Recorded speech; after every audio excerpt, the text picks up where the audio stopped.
Welcome, everyone. Thanks for joining us. Welcome to Truth in Accounting's Ask the Experts webinar. Today's topic is government transparency. This webinar coincides with a new report that we just released at Truth in Accounting, our financial transparency score report. My name's Bill Bergman. I'm the Director of Research for Truth in Accounting. We're a nonprofit dedicated to helping citizens understand government finance with a view to promoting truthful government financial reporting. You can learn more about us at our website, where you can also sign up for our morning call newsletter, which compiles government financial news every day. We also offer our Day to Z website, where you can create and research states and make charts and look at states, cities, and the federal government on a wide range of financial, demographic, and economic factors. We're honored today to have Adam Andrzejewski join us. Adam is the CEO and founder of OpenTheBooks.com. Before dedicating his life to public service, and an interesting note there, you don't have to work for government to do public service. Things work backwards sometimes.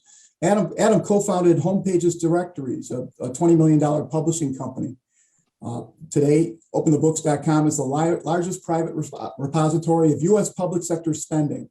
The mission that they carry into the field of battle is post every dime online in real time. In 2020, OpenTheBooks.com filed 40,000 Freedom of Information Act requests and successfully captured $6 trillion in government spending, including all federal spending, 49 out of 50 state checkbooks, and 23 million individual public salary and pension records. Joining Adam and me today is Truth in Accounting's founder and CEO, Sheila Weinberg. Sheila is a CPA, and she's led Truth in Accounting's initiatives since forming the organization in 2002. Her commentary on the federal budget and state and local government finances has appeared repeatedly in numerous publications, including USA Today, Washington Post, and the Wall Street Journal. For today's event, everyone here, all of us on the call, will have a chance to ask questions for Sheila and Adam via the Q&A feature. It's at the bottom of the Zoom menu. If you look towards the bottom of your screen or hover your mouse over the bottom, you should be able to see a panel with Q&A. Just type your question in that box at any point during the event, and we'll try to get to it. I'm going to turn over to Sheila and then Adam for comments, and then we'll get to the questions. Sheila?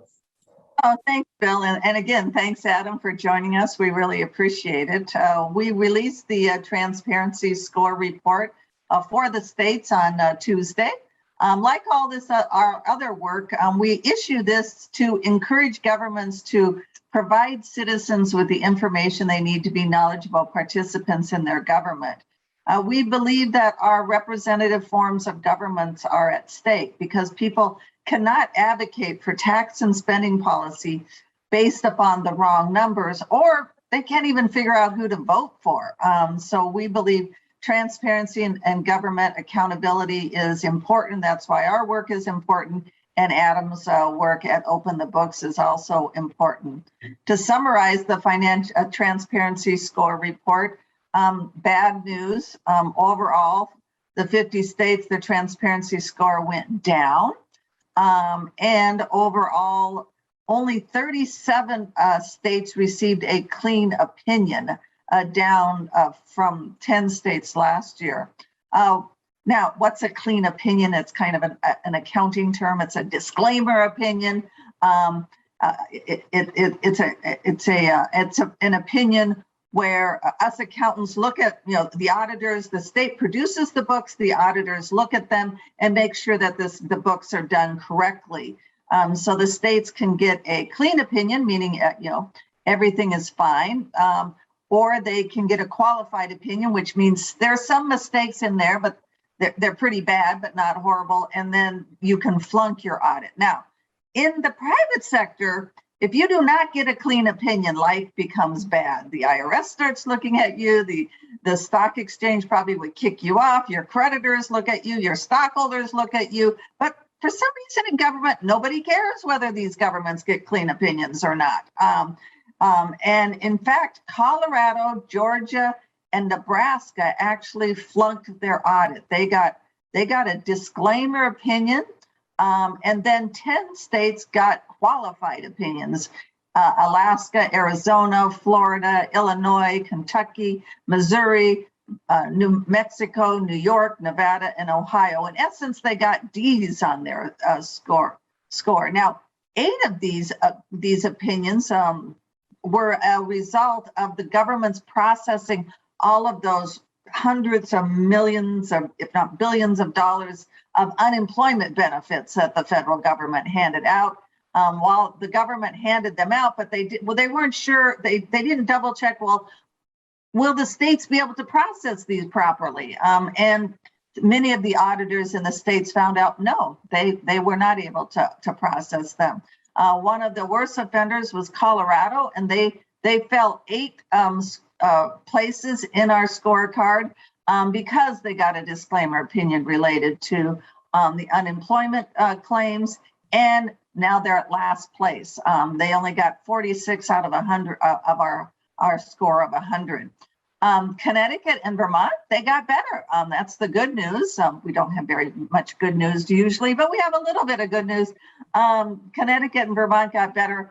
They were the most improved states, gaining 25 points because their largest pension plans were able to finally get clean opinions. We judge, we also look at how long does it take for the government to issue their financial statements, and no states were able to issue them within our criteria of 100 days. Corporations, we're actually being generous. Corporations are required to have their statements done within 45 days. So we give them 100, but nobody met that criteria. And then the other thing that we find, which is a little disconcerting, is the states have a tendency to use old pension numbers. So when they report how much liability for their pensions are owed, they're using a year-old numbers. They don't use the current numbers. Even if they have them, they don't report them on their balance sheets. This is kind of like looking at doing your budgeting and looking at your finances, looking at year-old credit card statements. We think it's critical that they look and use the most recent numbers. And we also found that 30 states did not report they reported less than 95% of their retirement liabilities on their statements. What can states do to get better? Well, we urge them to clean up their books, institute better systems and controls, especially related to those unemployment systems. What you can do is go to truthandaccounting.org to read the report. Go down to the bottom to sign up for Morning Call, which Bill sends out on a daily basis. And at the top, to support our work, we urge you to hit the donate button. And also we urge you to go to Open the Books website and find out more information about distributions that governments are making. And at this point, I'll turn it over to Adam, and he can even tell you more about Open the Books and its work. Well, thank you, Sheila. Thanks for that kind introduction and the invitation to join today's live stream. For the past 10 years, we've asked one question: what government program is running well? And that's why the introduction to your report is so valuable here today, because government accounting, even at the most basic level, it's a mess. So, we take on the answer to the question, what government program is running well, from the bottom up on a transaction by transaction basis. Truth in Accounting comes at the problem in a top-down fashion, using the financial statements. But both of us, at its nexus, are both using what government tells us to make the case. Sheila, if you and I say it, people can doubt it. If government says it, it has to be the truth. And that's why I'm so excited here to join the call today. What you guys do from the top down isn't being done anywhere in the country, and it perfectly dovetails with what our auditors at openthebooks.com are doing from the bottom up. Just a brief description of our mission at openthebooks.com. It's, as Bill correctly quoted, every dime online in real time. If they tax you, they have to prove they're spending our money honestly, efficiently, and in ways that help people who have real needs. And so then on those open books, we audit them, and the audits make national news. I just want to describe briefly the scope of our data capture because it's unprecedented. Last year, we filed 40,000 Freedom of Information Act requests. That was the most in American history. So 1 year, 40,000 Freedom of Information Act requests, and we successfully captured $6 trillion of federal, state, and local spending. And we post all of it on our website at openthebooks.com, so you can hold the political class accountable for tax and spend decisions, so you can follow the green and follow the money and hold even your local school board officials accountable. So our data is comprised of about 25 million public employee salary and pension records. For the first time in our nation's history, that's virtually every single public employee with their salary, and if they're retired, with their retirement annuity payout every single year. We've got nearly all federal checkbook transactions since the year 2001, and in 49 out of 50 states, we have the line-by-line vendor spending of those states. We're suing California for their checkbook expenditures, and actually tomorrow at 2 o'clock, and we expect to win this in the Sacramento, California Circuit Court. We're actually in oral argument on summary judgment versus the California Comptroller, Betty Yee.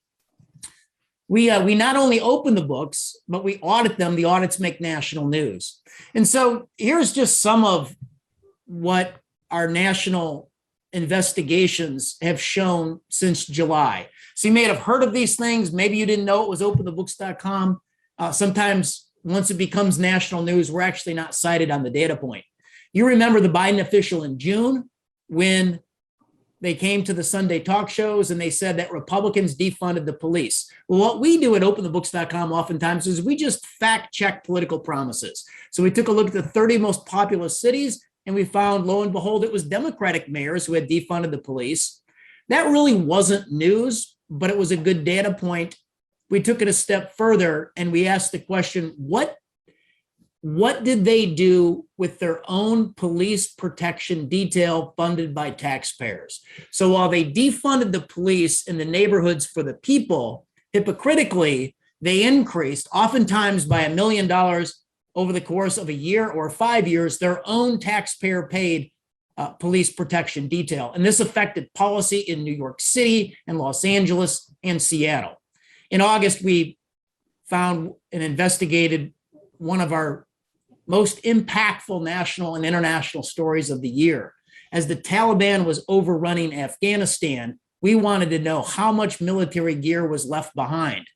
And we were first out of the blocks with this, whether it was the BBC or Fox News. We led those national interviews, and even the Washington Post, when their fact checker fact-checked the politicians on the amounts of military gear left behind, they were citing our findings and linking back to our website. This came at a cost to our organization. When the Biden administration saw our breaking investigation published at Forbes, they erased the U.S. audit reports that they had online. Those audit reports have still disappeared from the internet to this day, but obviously we're from Illinois. We had proactively captured those reports. We put our branding on them, reposted them, and that's where they exist today.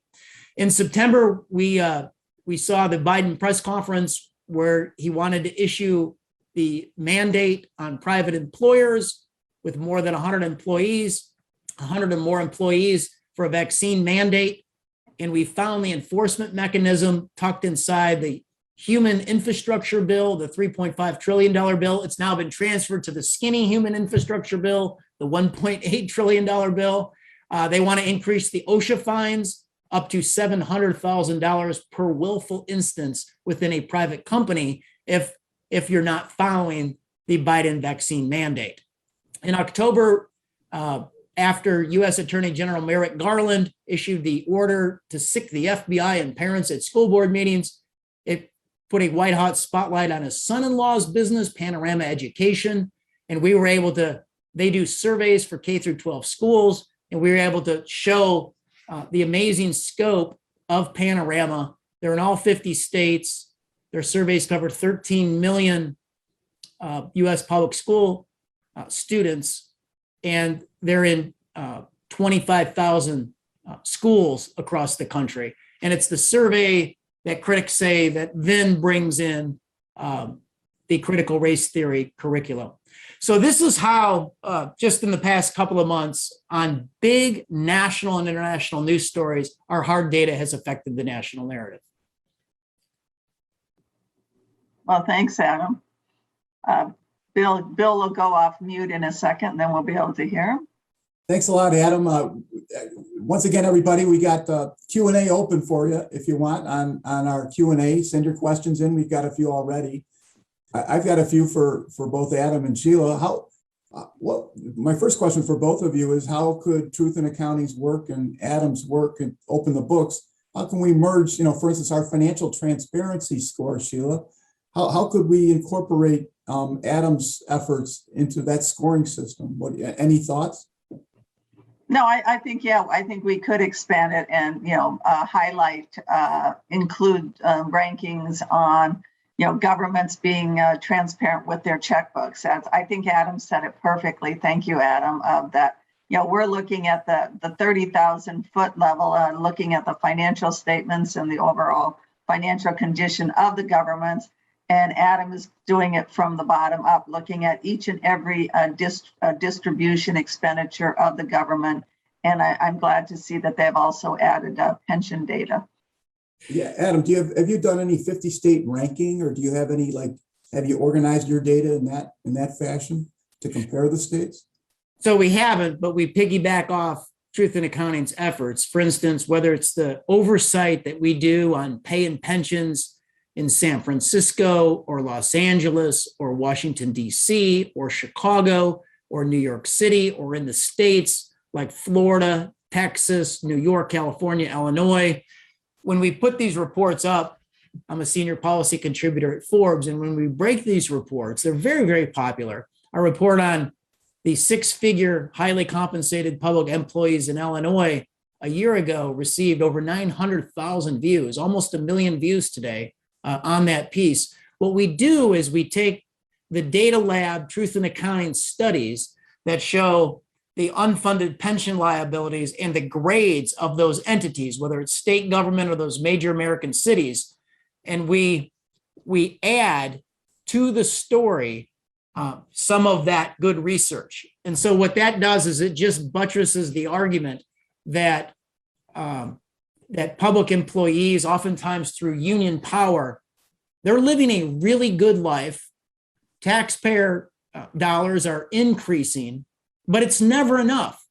They're continuing on pay, perks, and pension benefits. They're continuing to add layer after layer, and they're already underwater. And that's the real benefit to the Truth in Accounting data.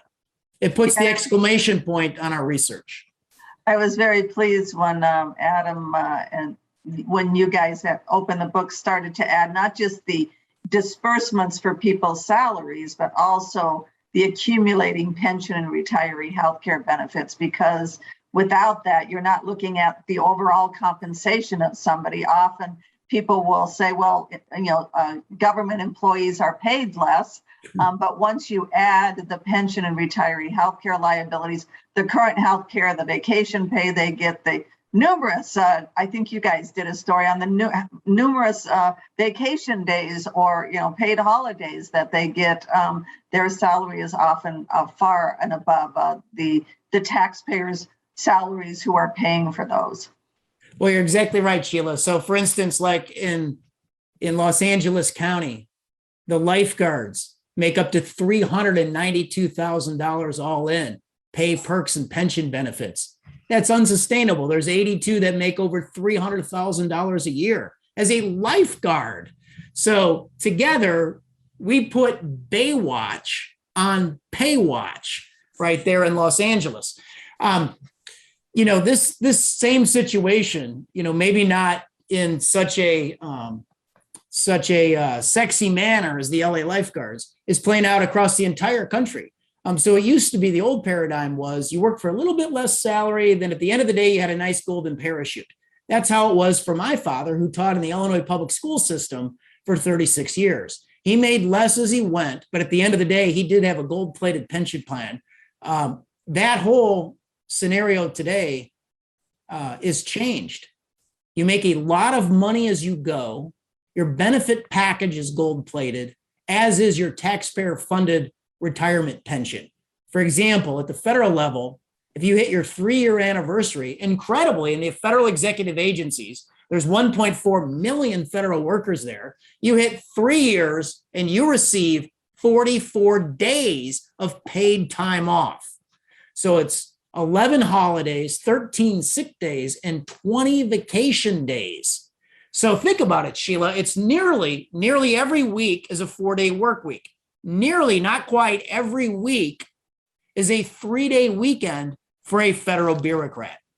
Adam, I think maybe we're in the wrong jobs, We're in hard jobs and we do hard jobs and we don't get paid as well and get as many days off as the federal employees. Bill, do you have another question for us? Sure, I guess. Adam, there's no shortage of topics of inquiry for open the books out there, but what do you see ahead for you in the area of infrastructure spending? Is this something worth monitoring?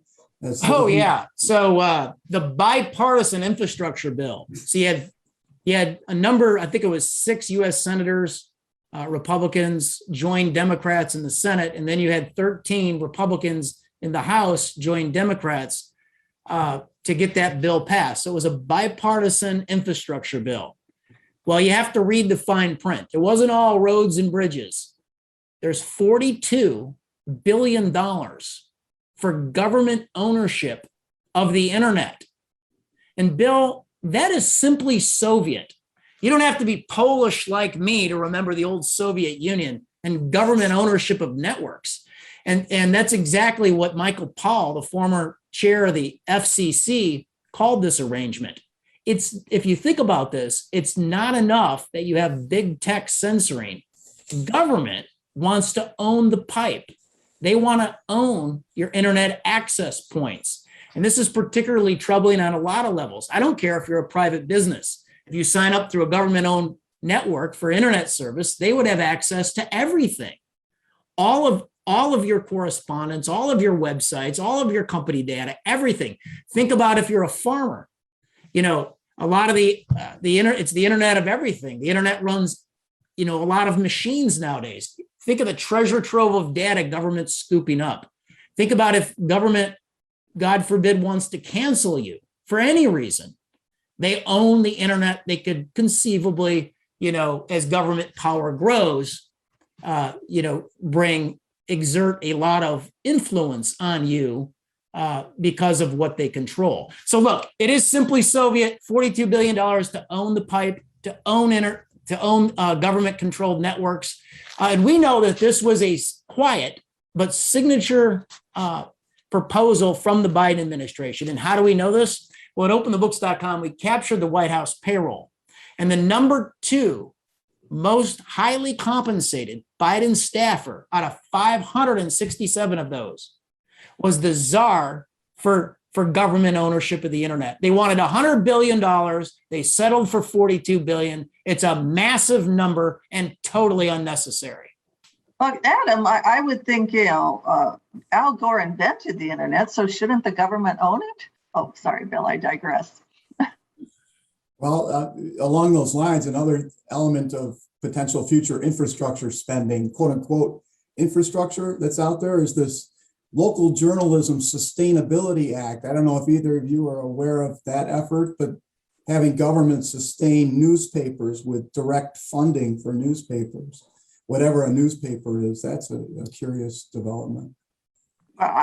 Well, this whole infrastructure and I saw, they did called it the infrastructure bill because, that marketed well. People, want to have safe roads and bridges, but they piled on so many other things that are not classic roads, bridges, and buildings. And the reason this is part of the whole budget process problem is that instead of maintaining the bridges and roads and buildings as they go along, they don't want to include that in their current budgets, and because they'd have to raise taxes or cut elsewhere. So instead, they just do not maintain them properly, and then they start falling apart. And then, oh my gosh, the federal government needs to come in and save us and provide this huge infrastructure. Shouldn't the state and local governments and the federal government be maintaining these? Shouldn't they, in their regular budget, have we want to build a bridge in the future. Let's go ahead and save money to do that instead of either borrowing it or getting it from the federal government. Adam, what's on your mind there? Well, you've just articulated the classic problem of what we've been faced with over the last 20 years on a bipartisan basis with these omnibus, minibus, massive spending bills. So, we have a petition campaign at openthebooks.com, and I encourage everyone to sign the petition. The petition tab is off the top of the homepage of our website. And the petition just simply says, urge Congress to read the bill. Take a 72-hour legislative timeout on the last version of legislation to post it online, a pause, a timeout to give the people, the press, the pundits, all of us a chance to see what's in there. Do we really have a representative republic if the representatives don't have time to simply read what they're voting on? And so, look, in the we still, I don't think, we haven't seen it, have text of the skinny version, which is massive, $1.8 trillion, we're told, human infrastructure bill. But if you look at the last proposal, which died, which was 3.5 trillion, you had $10 billion in there for a citizen climate corps. You had $1 trillion in there for what was basically a basic universal income. You had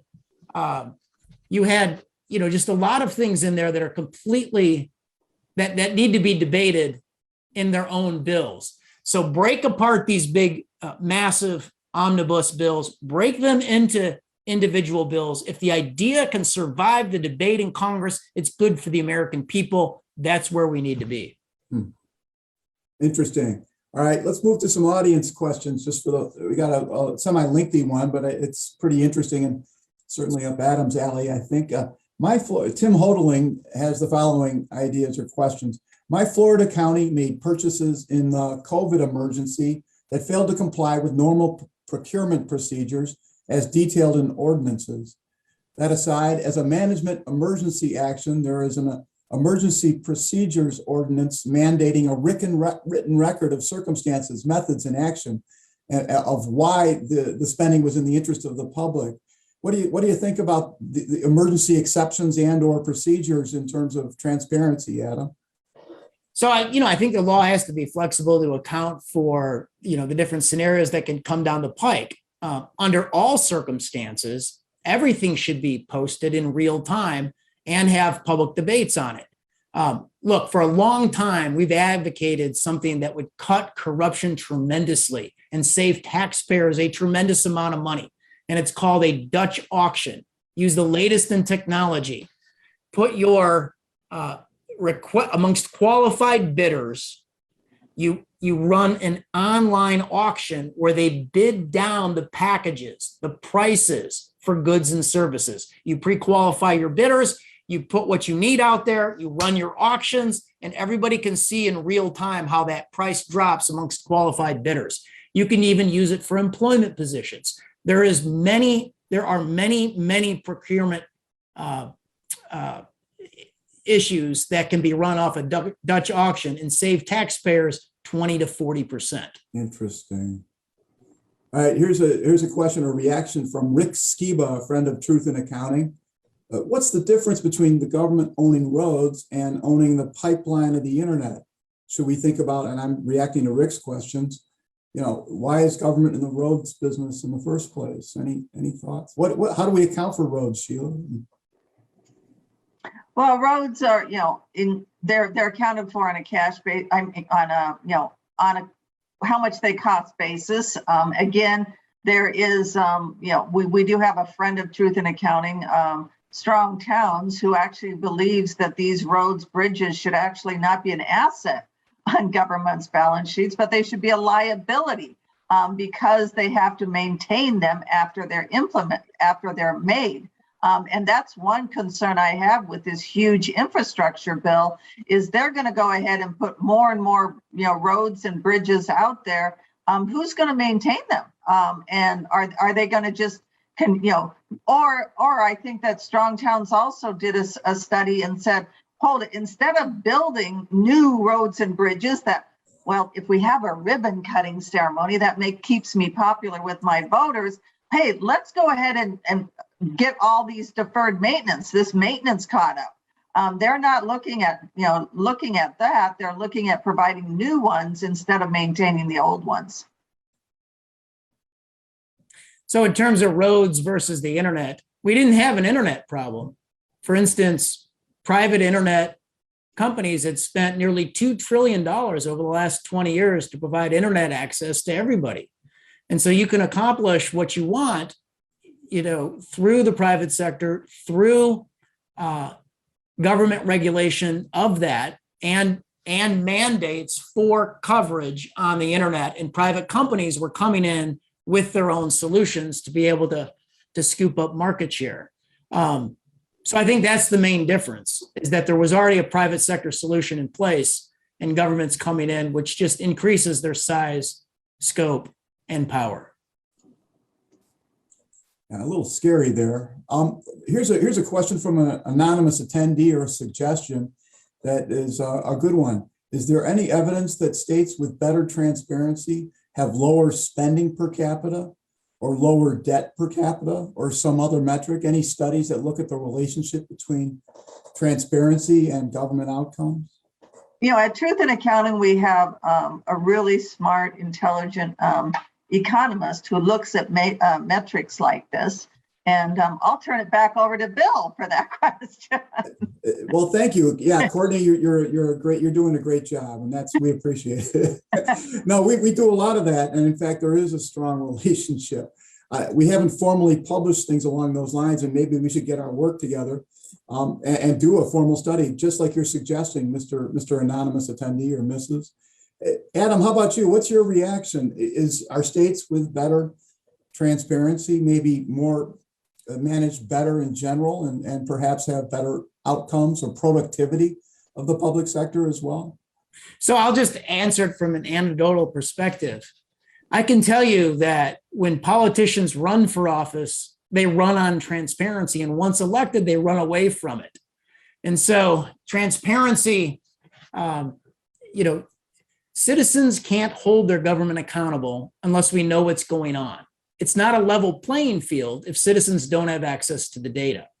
And so that's, for instance, why our lawsuit in California is so important, because the California comptroller is making arguments in court that the burden to produce the line-by-line spending in the state of California is greater than the goods citizens would get from receiving it. Incredibly, they're making the argument that for our own good, they are restricting access to how they spend our money. It's an absolutely incredible argument in the state of California. And there's only one reason for that. It's only one reason why they're fighting so hard. And that is because they have a lot to hide. They have a lot to hide from the people. So the American experiment is set up that they work for us. For the first time in the history of the world, recognized in our founding documents, we derive our rights from God and not government. We institute to the government to secure our rights. And that means in America, the citizen is sovereign, that when they spend our money, we get to review their actions and hold them accountable. And that is why transparency is baked into Article 1, Section 9 of the United States Constitution in the Powerful Appropriations Clause. And it says that a regular statement and account for the receipts and expenditures of all public money shall be published from time to time. And now in the internet age at openthebooks.com, we just feel that means publish everything online in real time. Show us where the money goes. Open the books. So, some wonderful thoughts there, Adam, regarding sovereignty and the nature of our government and who serves who. I have to react to that in the following fashion. Our government, in its financial report of the U.S. government, introducing the balance sheet, which has roughly 20 trillion in assets and many times that liabilities, we're offered the following comforting sentences. There are, however, other significant resources available to the government beyond the assets presented in these balance sheets. And here's the language I'd like you to react to.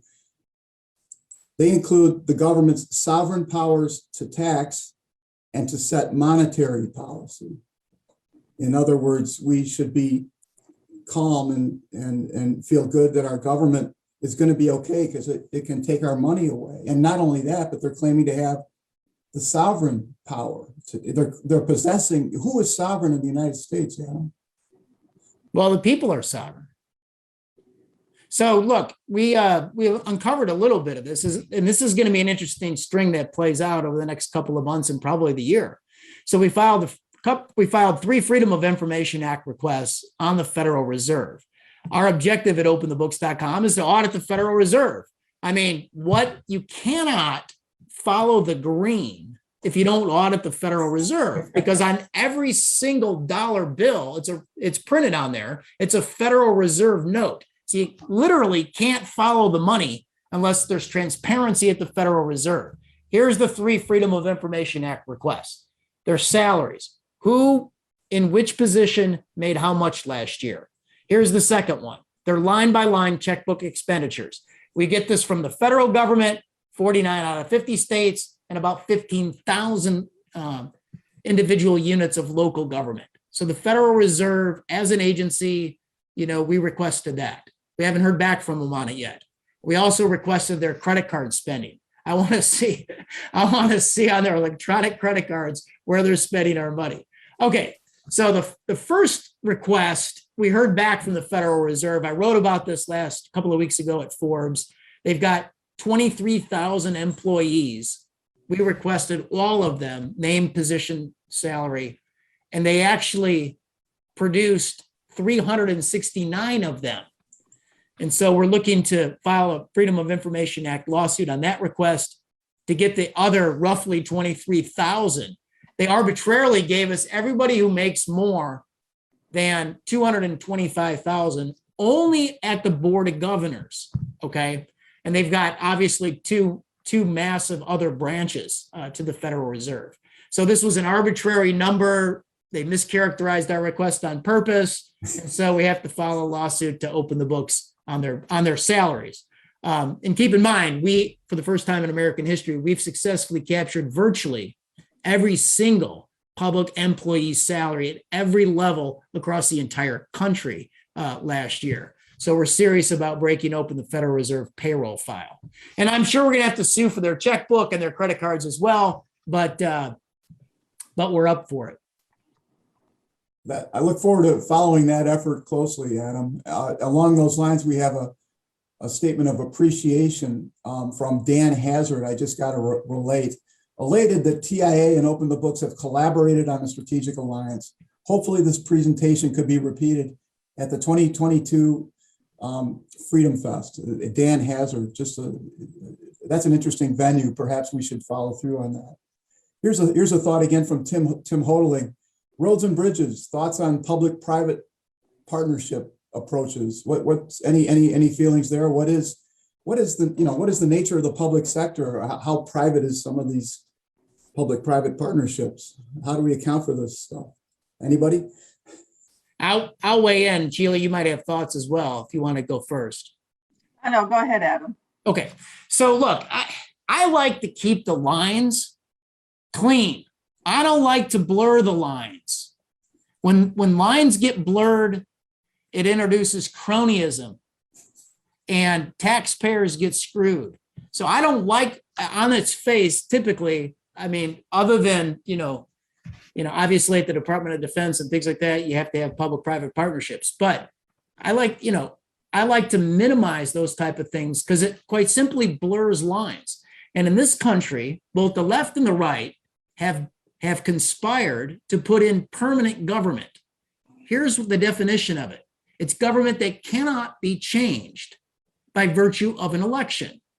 And oftentimes public-private partnerships or government functions that get funded by taxpayers but offloaded to nonprofit organizations is a perfect example of what I'm talking about. A nonprofit is not subject to the Freedom of Information Act sunshine laws.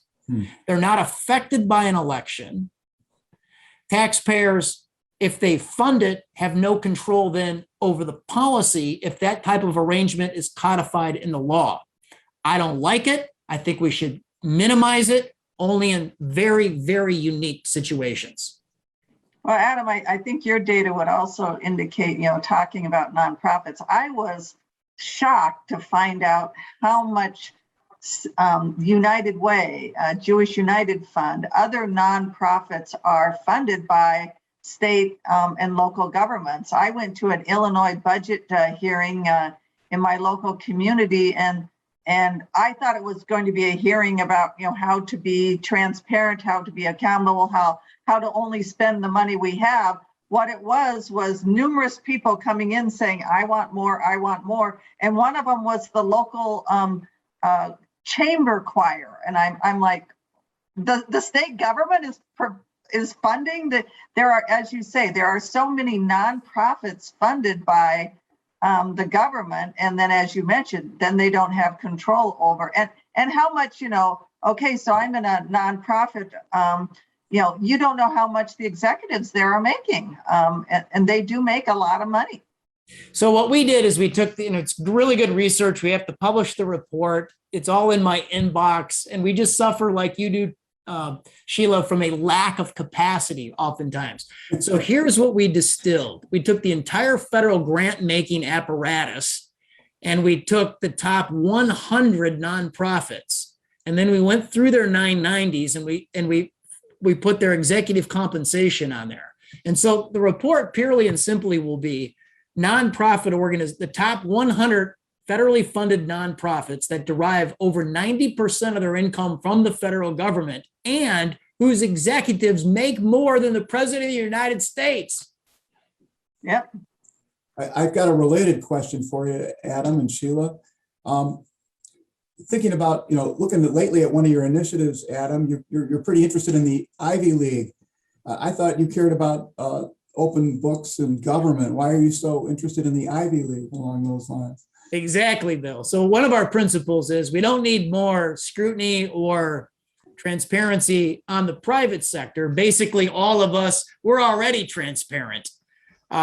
We need more transparency to level the playing field on government. And the Ivy League actually fits that bill. So you got 8 schools of the Ivy League. They're organized as 501c3 public charities, private organizations. However, in a recent 6-year period, our auditors quantified that they received $42 billion at U.S. taxpayer cost. That's U.S. taxpayer provided subsidies, direct federal contracts and grants, and special tax breaks on their endowment and investments. We took a look at whether or not the 8 schools of the Ivy League over the 6-year period, how much money they received on federal contracts and grants at $26 billion versus how much they collected in undergraduate student tuition at $22 billion. The 8 schools of the Ivy League are now more federal contractor than they are educator. We just released over the course of the last couple of weeks our forecast of the Ivy League endowment. We did this investigation, we put it up at Forbes, and I think it's pretty stunning. Just this year, in fiscal year 2021, the collective endowment of the Ivies went up by $50 billion in 1 year. It went from $144 billion up to $184 billion. So we said that's striking.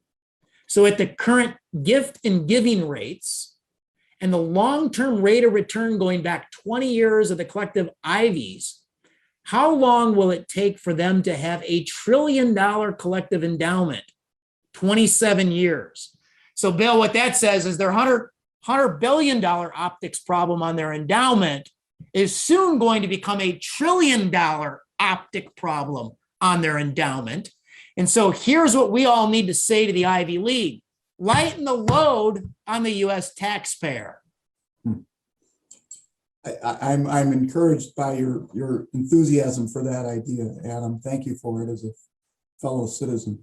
I'm reminded of the ambiguity in our government statistics on employment, where we have a breakout for government employees versus private sector.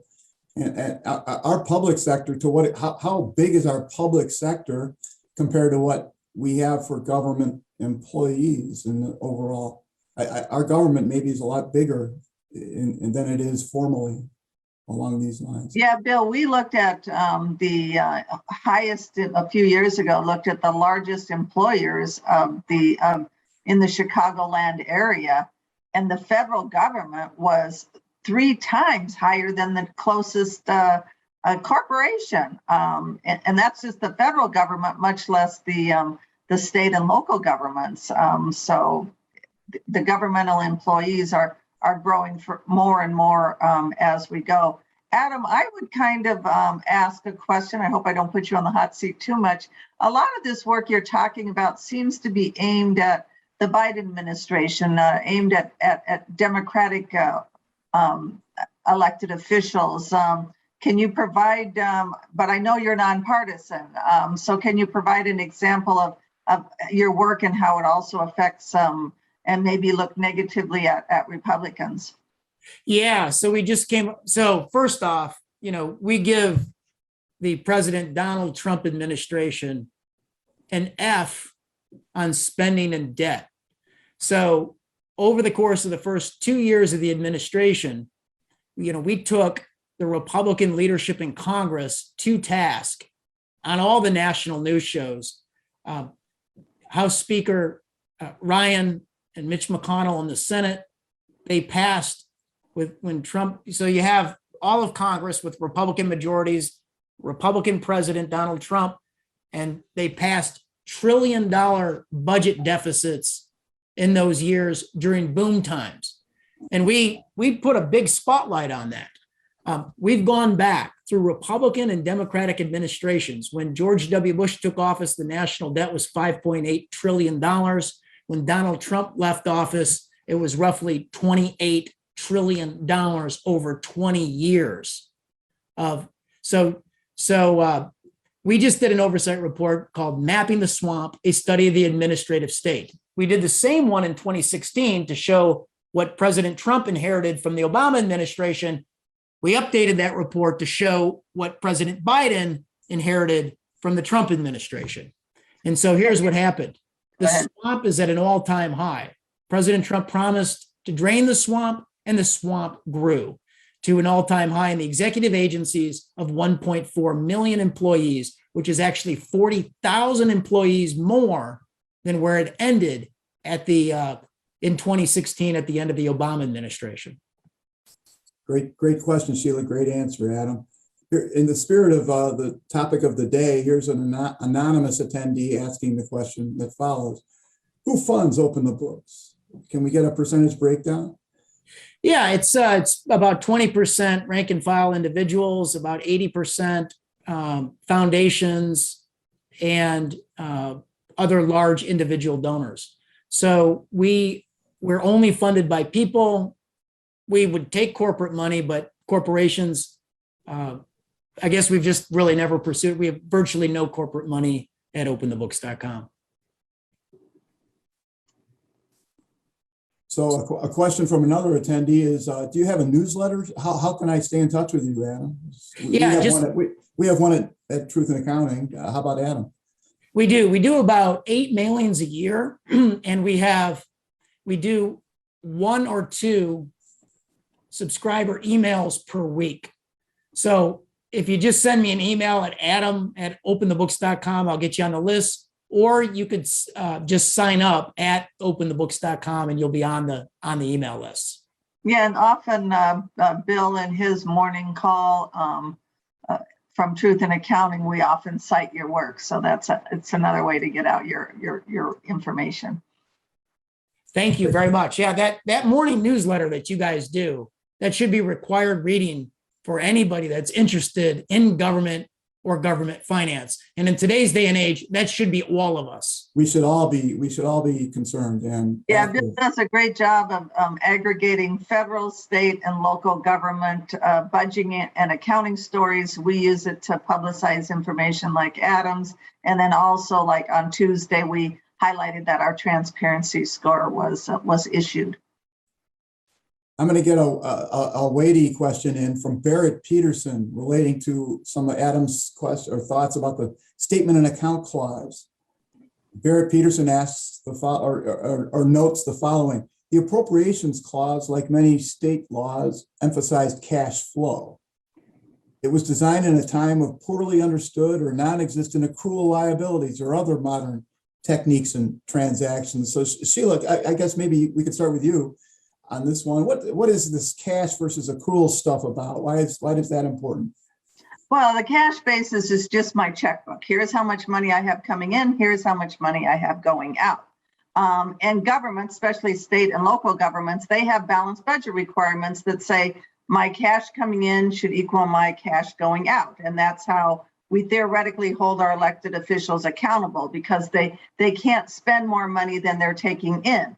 But what elected officials figured out is, oh, if I go ahead and promise things for the future, then cash isn't going out, but I get the benefit of providing those benefits to, for example, union workers, and they might vote for me, but the taxpayers don't have to pay for it. So governments have gone ahead and promised benefits that aren't being accounted for. At the federal level, Adam was mentioning the debt at $29 trillion, but Congress and the president have promised more than $100 trillion of those benefits in the future without figuring out how they're going to fund those.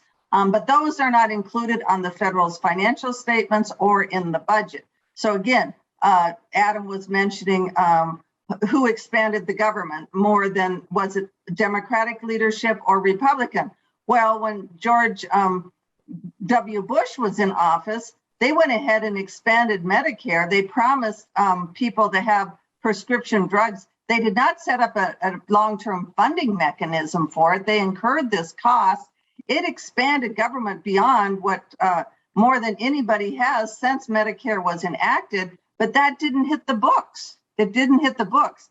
And state and local governments can go ahead and balance their budget, again, that's why we're into problems with pension and retiree healthcare benefits, because they've gone ahead and promised those, and then they don't adequately fund them. And so that's why, we believe that, we believe in what we call fact-based accounting, full accrual calculations and techniques. You shouldn't be able to promise something, get votes for, without having to include it in your budget. Yeah, and there's really been no hope to ever fund those promises. That's what you see in Illinois on the unfunded pension liability, just on the 5 major statewide retirement plans. Moody's did a study, and it's $350 billion of unfunded pension liability just on those 5 plans. There's only 13 million people in the state of Illinois. I crunched some numbers for Forbes on this, and for a family of 4, your share of the Illinois unfunded pension liability exceeds the median income in the state. You owe more to the pensions for public employee promises that were promised but never funded than you make in a year on household income. So, that's what's called unsustainable. Yeah, and we believe, that these budgets need to be recast and recalculated so that these promises are included in the budget. So when they go ahead and promise these benefits, it's almost immoral going ahead and promising something, they're counting on their retirement, and then they don't fund it. That's a disaster waiting to happen. And, here in Illinois, we're already experiencing, current, issues because these debts have been incurred and they're crowding out other expenditures. Well, where things are a little bit scary or depressing, and along those lines, here's a excellent finishing question maybe we can have a discussion about. An anonymous attendee asked the question, is there any reason to be hopeful that transparency can chain Leviathan? Well, absolutely. The entire system is premised on individual action. So you're seeing this in change election cycles, whether it's from the left or from the right. People get fed up with policy and they create a movement. Again, whether it's Occupy Wall Street or the Tea Party movement or parents standing up in Virginia or voters in Minneapolis on getting rid of their police department, right? this system is driven from the grassroots, from people. So if people don't have the information, they're not going to galvanize. And so at openthebooks.com, we're an educational charity. We can't participate in politics. There's an iron wall between public policy and politics, between educational work and public action. And so all we can do is set the current in the stream. All we can do is educate the American people on what's going on. And whether it's the staggering cost of U.S. weaponry left behind in Afghanistan, or whether it's